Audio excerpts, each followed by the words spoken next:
महाराष्ट्राचा आवाज आपल्या हक्काचा।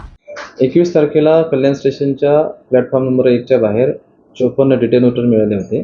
त्यासंबंधी आम्ही गुन्हा दाखल केलेला आहे। त्यामध्ये 2 आरोपींना अटक केलेली आहे। एक आरोपीचं नाव आहे जॉय डेव्हिड काळवा, दुसऱ्याचं नाव आहे ऋषिकेश देवीदास निकुंभ। जॉयला आम्ही बदलापूर येथून अटक केलेले आहे आणि ऋषिकेशला आम्ही भिवंडी येथून अटक केलेले आहे। हे दोन्ही आरोपी अभिलेखावरचे आहेत।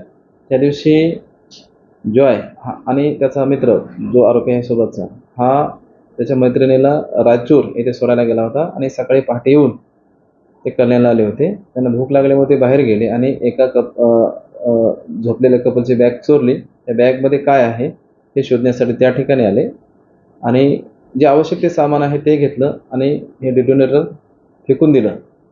अशा प्रकारे आमच्या आतापर्यंत तपासात निष्पन्न झालेलं। सर, या दोघांचे बॅकग्राऊंड काय आहे आणि ती नेमकं कुठली थैली कुठनं आणलेली, काय त्याच्या बाबतीत पडलं आणि यांना कसं कुठनं पकडलेलं आहे? यापैकी जो आरोपी जॉय नावाचा आहे हा धारावी पोलीस स्टेशनच्या अभिलेखावरचा आहे आणि दुसरा ऋषिकेश नावाचा आरोपी आहे हा ठाण्यामधील कापूरबावडे वागळे स्टेट या पोलीस स्टेशनच्या अभिलेखावरचा आहे। यांनी ठाणे स्टेशनच्या बाहेर जो स्कायवॉक आहे या ठिकाणी एक जोडपं झोपलेलं होतं, त्यांच्याजवळची बॅग उचललेली आहे आणि या बॅगेतली इतर सामान घरी घेऊन गेलेले आहेत आणि डिटोनेटर हे स्टेशनच्या बाहेर फेकलेले आहे।